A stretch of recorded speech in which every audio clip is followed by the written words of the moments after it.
उजाडू दे आज साकड हे माग, होऊ दे पहाट नवी.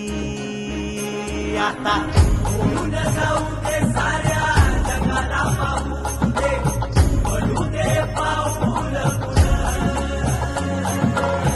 जरी काट पाया खाली साखळ्याला येऊ दे, पडू दे पाऊल.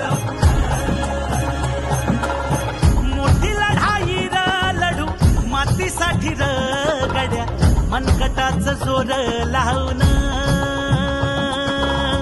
दाटला जरी अंधार एकजूट होऊ आज, दिवा देऊ तेज धावलं.